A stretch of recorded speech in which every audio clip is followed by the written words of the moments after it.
everyone, I'm Lindsay Anderson. I'm the director of the Psychological Consultation Center, and I'm excited to show you around. Why don't you come with me? So as you come into the clinic, you'll notice that we have name tags for all of the clinicians to sort of peg in and peg out when they're here to see their clients.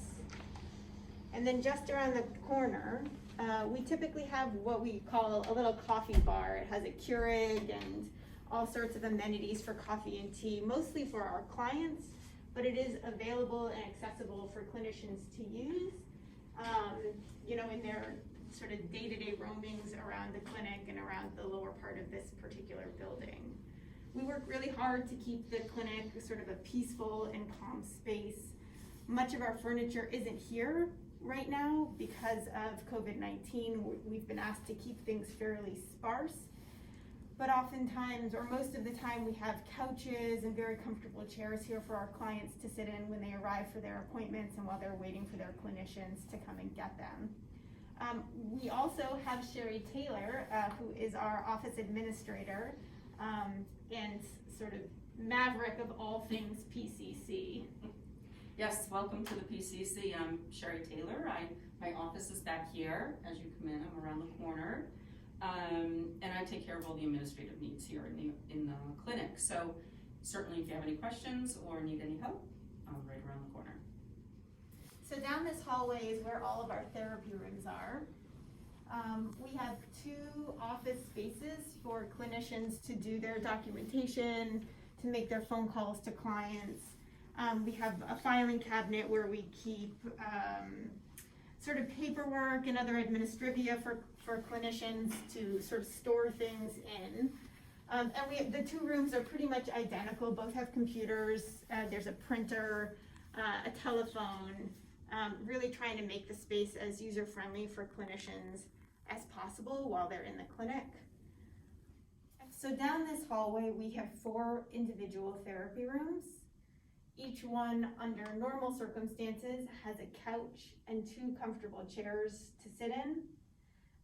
We also have sound machines along the floor for extra confidentiality and ensuring that there isn't any carryover of noise.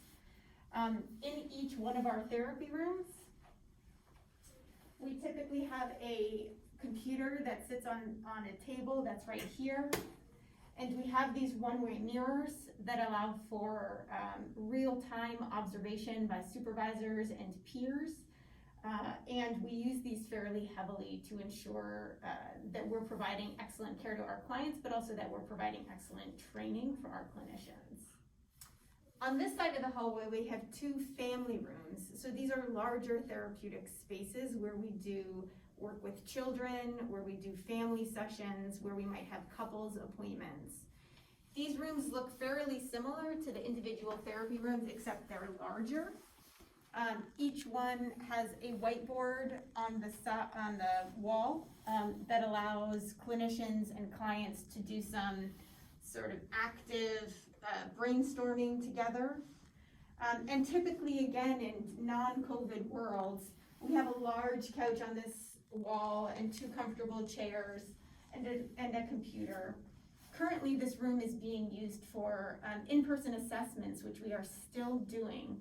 So you can see that we're set up for assessments with enough space between the client and the clinician.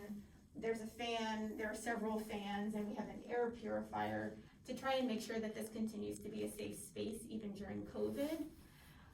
And even in the family therapy rooms, you'll notice that we have one-way mirrors that allow for real-time observation by supervisors and peers. And I'm going to take you back there now and show you what one of those spaces looks like.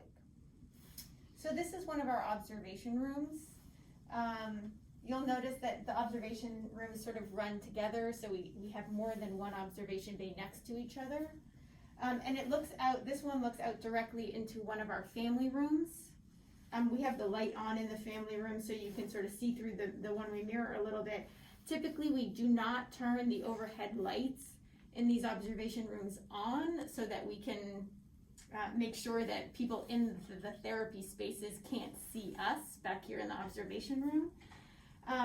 But you'll also notice that we have some technology back here, and that's because we record all of our therapy sessions. Both in the individual rooms and in the family rooms, clinicians come back here and they set up the recording. And then you can, as an observer, you can either watch directly through the one-way mirror, or you can watch on the screen where it's being recorded. And those recordings are used by me and other supervisors, again, to make sure that we're providing good care to clients, but also to make sure we're providing good training to clinicians. Those recordings are reviewed each week, and all recordings are deleted after 3 weeks, unless we're given express permission by the clients to keep those recordings for training purposes. So as I mentioned, if you head down this hallway, that's where those office spaces are and our therapy rooms. If you head straight through this way though, let me show you what you'll find. Right here is my office, and you are always welcome to come in and ask questions, to do some on-the-fly consultation about your clients or about things that are going on in treatment. I have an open door policy. I also work very closely with our grad assistant, who has an office right next door to mine. Elaine Ruiz is our grad assistant this current year, and she can also be found in here under normal circumstances, and is also available for on-the-fly consultation, some peer supervision, and does all of our phone screens and case assignments in collaboration with me. Next to Elaine's office is our assessment room. So this is a space where our assessment team can meet together to go through some of our protocols, to do some collaborative scoring, and this space is used exclusively by them. So if you are ever on our assessment team, you will have keys to this particular space, and you can work together, towards providing that important feedback. And then if you come through this door, let me show you what you'll find. So right here is our copy room. Clinicians can go in there to print resources and handouts for their clients. And right next to the copy room, we have a kitchen, which at the moment looks more like a storage space. All of our furniture, because of COVID, much of our furniture has been moved into this space, but this is a lounge area where clinicians and graduate students can come and keep their lunches in the fridge, use paper plates and plastic spoons, use the microwave. We also post announcements on this whiteboard at the far end of the room. And this kitchen is immediately across the way from our large conference room. This conference room is used for meetings, it's used for classes, it's used for research. You can see that it's set up right now according to social distancing regulations, but usually it seats anywhere between 30 and 35 people. Each week we have our PCC meetings in this space on Thursday afternoons from 3 to 4:30, where we do didactic learning, we do case presentations. This is also the space where we meet for department meetings, and there's usually a graduate assistant or a graduate representative who attends those department meetings. We have our clinical area meeting in this room, and again, there's typically a grad representative who attends those meetings. And we have our IDC meetings in this room as well, and that is made up largely of graduate students and faculty representatives. We have a tremendous amount of really amazing technology that seems to upgrade itself faster than we can keep up with it. But we use this space for a lot of purposes. And whenever it's not in use, it's always available to grad students to come in and have their own meetings or to work at the space in between classes. It's multifunctional like that. Thanks so much for coming on this virtual tour of the PCC with me.